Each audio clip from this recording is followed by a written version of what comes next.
Well, I don't know whether, like me, you're utterly appalled by what happened yesterday. We saw, of course, the tearing down of the Edward Colston statue in Bristol. We saw, for the second day in a row, Winston Churchill's statue in Parliament Square being defaced. This time, though, with a mob around the statue screaming Churchill was a racist. We saw another assault on the cenotaph, this time with some yob climbing up there and trying to set fire with a cigarette lighter to the Union flag.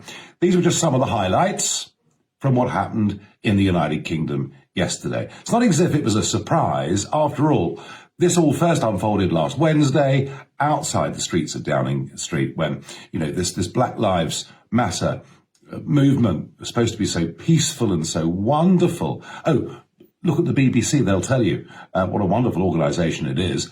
And it turned violent and ugly last Wednesday. It got even worse on Saturday. And then we saw those scenes of yesterday. There are now over 50 Metropolitan Police officers that have been injured, some of them seriously. And yet, my argument here isn't against equality of opportunity. It's not to say there may not still be things in society that aren't perfectly fair, but it is to say this, and to say it very, very clearly.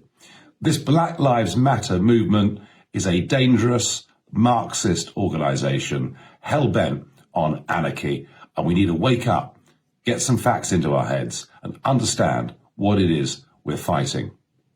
The main agenda of the Black Lives Movement and Black Lives Matters is the defunding of the police force. That's right.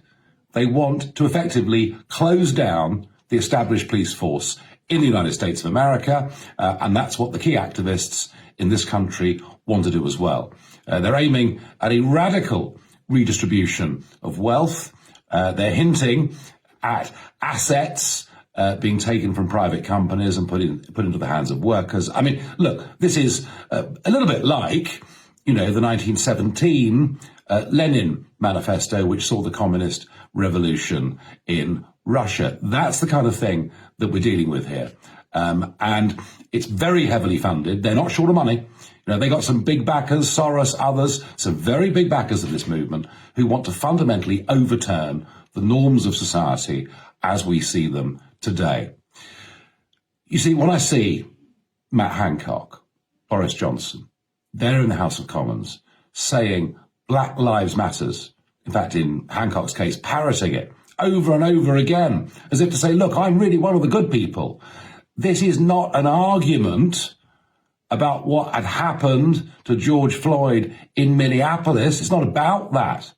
It's not about equality of opportunity. It's about an organisation that is hell-bent on changing society and prepared to use violence and anarchy to do so. And yet, have you seen or heard anything from the Prime Minister over the course of Saturday and Sunday? Late last night, he put out a tweet, saying how he regretted what had gone on and how people would be brought to justice. Well, I'm not too sure I'm confident about that. As yet, not a single person has been arrested for tearing down a statue and indeed for desecrating war memorials in this country. There is a vacuum, a complete vacuum of political leadership. It was also astonishing that Sir Keir Starmer yesterday said absolutely nothing that was going on. And it is because they all fear being labelled racist. They all fear certain sections of the press saying nasty things about them. And this has led to a green light to anarchy, yobbery, violence. And I have to say, I've lived through the Brixton riots, the poll tax riots. I've seen those things, but nothing as sinister and dangerous as this. At least when they smashed up Trafalgar Square and the poll tax was dropped, those demonstrators had got what they were aiming at. This group want to fundamentally change us into a Marxist society that erases much of its history and doesn't even have a police force. So they will stop at nothing. There's no concession that can be given that will satisfy the leaders of this organisation. And we've got to stop this policy of appeasement, because that is exactly what it is. So there's a vacuum of political leadership. There is an astonishing vacuum of police leadership. I have to say, I felt from Wednesday onwards very sorry for those police officers in the street in London, flares being chucked at them, bicycles being chucked at them, bottles being chucked at them. And of course, if any of them had responded too strongly, well, then, of course, there would have been absolute uproar, outcry, what would have been termed police brutality. There are even reports on CNN saying, how awful it is that police horses were used against innocent protesters. It's the same narrative as we're getting in much of the United States of America. Almost an excuse is being given for this behaviour because Donald Trump is in the White House and there is apparently a Conservative government sitting in 10 Downing Street. Now, look, I'm not saying that every single person that went there yesterday went hell-bent on violence. That is clearly not the case. And I'm sure there's a very good number of those that went, and they would have been, a lot of them, white, middle-class, university-educated, because this is what our universities are drilling into people these days, who would have thought they were there because there are some terrible, terrible atrocities committed by the police force in this country and in America against the black community. The numbers don't really stack up. Over the course of the last 10 years, just over 160 people have died in police custody in this country, and only 13 of them were black. And so you put that against the number of black people arrested compared to the number of white people being arrested, and actually, statistically, there is nothing in the argument. You could even argue in this country, you're more likely to die in police custody if you're white, but it's marginal.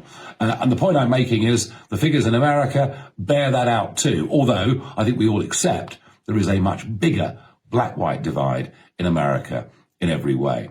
In fact, for minorities of all kinds, through centuries, this has been one of the greatest, freest countries of the world to live in. It's why so many people still want to come here. But this historical revisionism is now incredibly dangerous. I mean, there's not a single statue, is there, up anywhere in this country that doesn't relate to a time when women didn't have votes, when we had a British Empire. Indeed, there are lots of statues up to people because of their military prowess. I mean, who's next?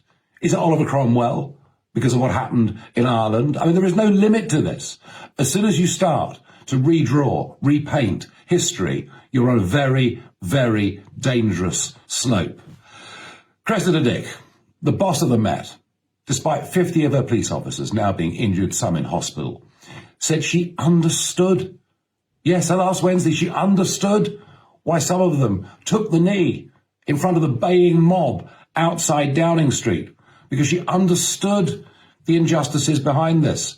Cressida Dick, this organisation, Black Lives Matter, wants to close down the Metropolitan Police. It really is time. You, other chief constables, other police chiefs like the idiot in Bristol who says he has no regrets about letting them tear down a statue and chuck it in the river, whatever the history of the Colston family may have been.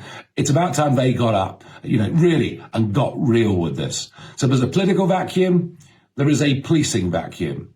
But maybe, just maybe, you'd pinned your hopes on the Archbishop of Canterbury. Maybe he's the man who would step in to this situation. But oh no, not a little bit of it. He, in fact, has been talking about the problems that white supremacy has caused over the centuries, and basically is best part supporting the motives behind these protests.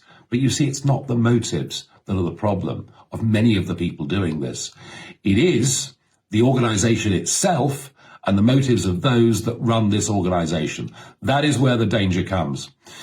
Now, into this vacuum, into this policy of appeasement, I would be very surprised if the situation did not deteriorate rapidly.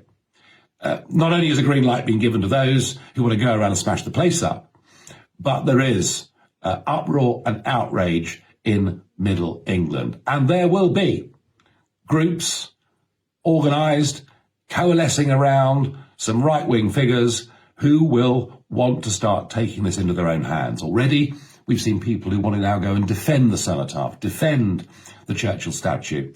And that means we are not too far away from full-on street confrontations that'll be termed Black Lives Matters against the far right, because that's what the media will do. Either way, all of this will make divisions get worse, not better.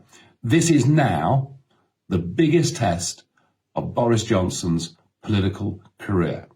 Either he gets a grip on this, makes the argument, has the moral courage to make the case that we will not stand aside and see Marxist anarchists destroying the cities in our country. He needs to do that, or there's going to be more violence and more division. But he needs to do it very, very quickly.